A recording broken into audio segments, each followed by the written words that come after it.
Welcome back to Rooster Crow and TV, y'all. It's been a minute, but we back, man. You know, early morning shit, doing some voiceovers today. What time is it out here in Minnesota right now? It's 4:23. I've been following this case right here about this little league baseball coach that was killed in Plymouth on 169. This actually happened in July. You know, it happened some part of July in a senseless shooting on the highway. When I say senseless. Plymouth is a decent neighborhood. I used to live there. And there's one place in America, honestly, if I can own a house, there's one place in America that I can own a house at, it'll be Plymouth. You know, Plymouth have some really, really good neighborhoods and subdivisions in there, expensive homes, you know. So I've been following this case, and at first, man, it seemed kind of vague. It just seemed like, you know, they wasn't going to find anything because all the images that they were receiving from traffic cameras and things like that, everything was blurry. You know, you couldn't identify anything.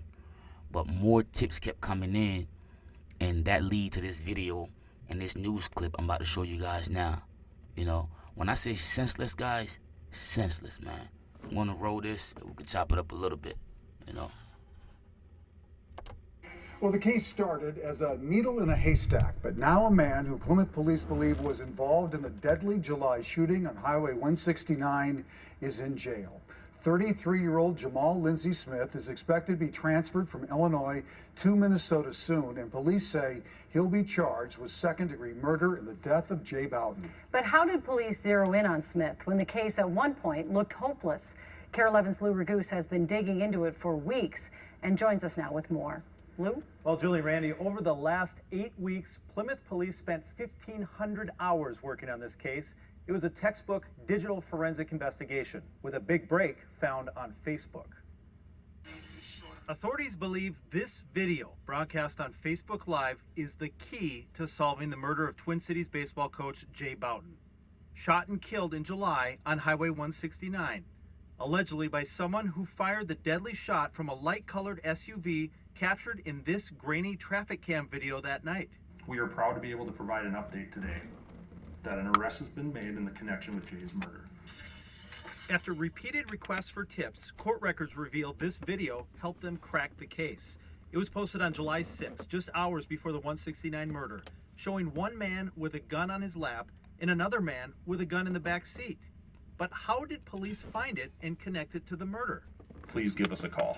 After police released a description of the SUV, search warrants obtained by KARE 11 show they got a tip from a local towing company. It was an abandoned rental car, a Chevy Suburban matching the description with a Colorado plate.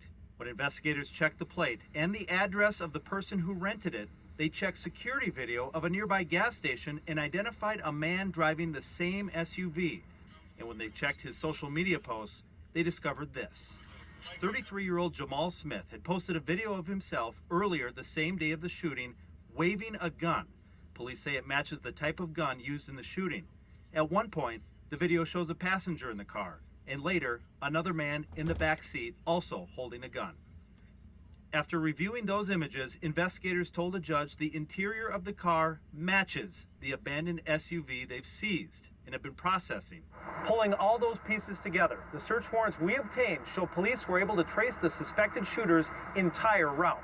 The SUV leaving this vet clinic in Arden Hills just minutes before it was shown entering I-694. The traffic cam video shows the same SUV weaving in and out of traffic, following it all the way to Highway 169, where authorities say MnDOT video shows the SUV trying to change lanes, apparently blocked by the coach's car when the shooting occurred.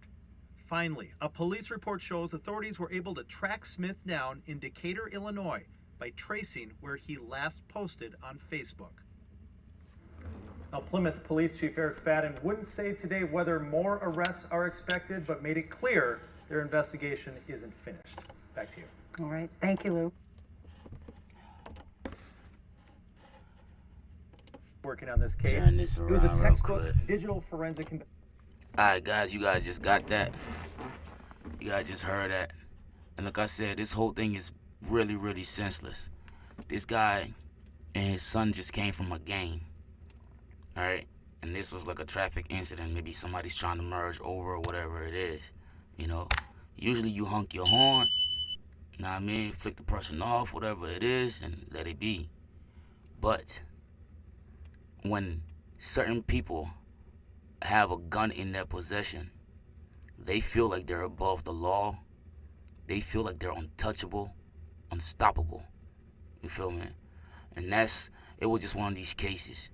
You know, he had a gun, he had a little crew, and he just felt untouchable.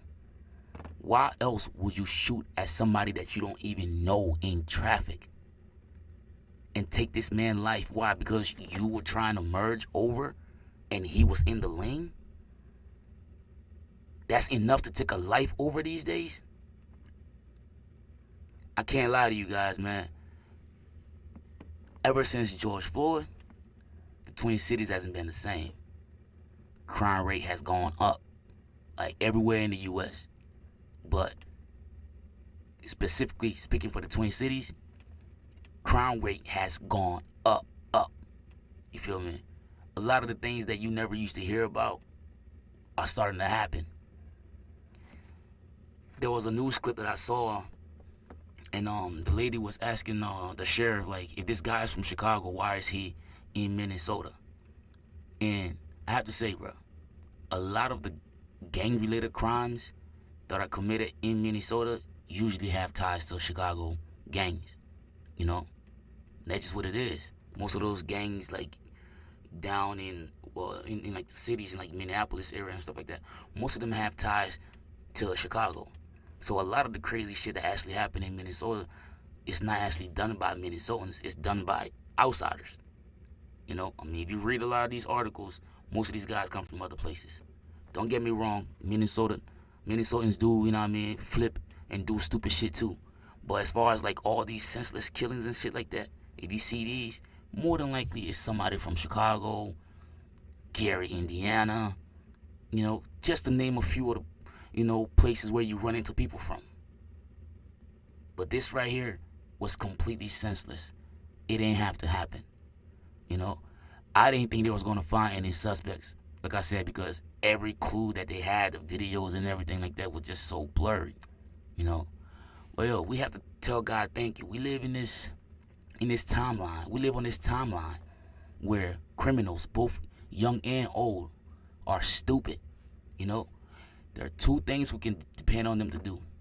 You know, one is to do it for clout, and the other one, they're going to self-snitch before or after the crime. And in this case, man, he did it before the crime. And that's why all these clues and stuff they were able to lead these clues to him. You know, sorry, yo, it's early in the morning over here, man. You know, my brain is like running 1,000 miles per hour, so I'm thinking faster than I can actually talk here. You know what I'm saying? But yeah, man, this whole thing is senseless. And I'm actually happy that, you know, somebody like that is off the streets. Can you imagine just driving down the highway, trying to switch lanes? Maybe there's a vehicle there you didn't see. This happens all the time. You feel me? You would get close, like where you're going to sideswipe somebody, and then you get back in your lane. No big deal. Why did this have to lead to this man losing his life in front of his son? I guarantee you there was no other reason, only that the guy who did the shooting had a gun and he had a crew. He felt unstoppable. And that's it. And that's it, man. This is crazy. But like that sheriff said, this is not going to bring this man back to his family. But hopefully his family have some kind of closure. You know? As far as these charges sticking, you know, with like the kind of video they have, I mean, the video that they actually have right now shows him driving. I guess that's the only actual evidence that they have. So they still have some work cut out for them, because you still have to prove that he pulled the trigger. So the state still have the bigger burden here. All he has to do is shut the fuck up and he could walk. The dead man can't identify him. Maybe the son can. Who knows? It's still tricky.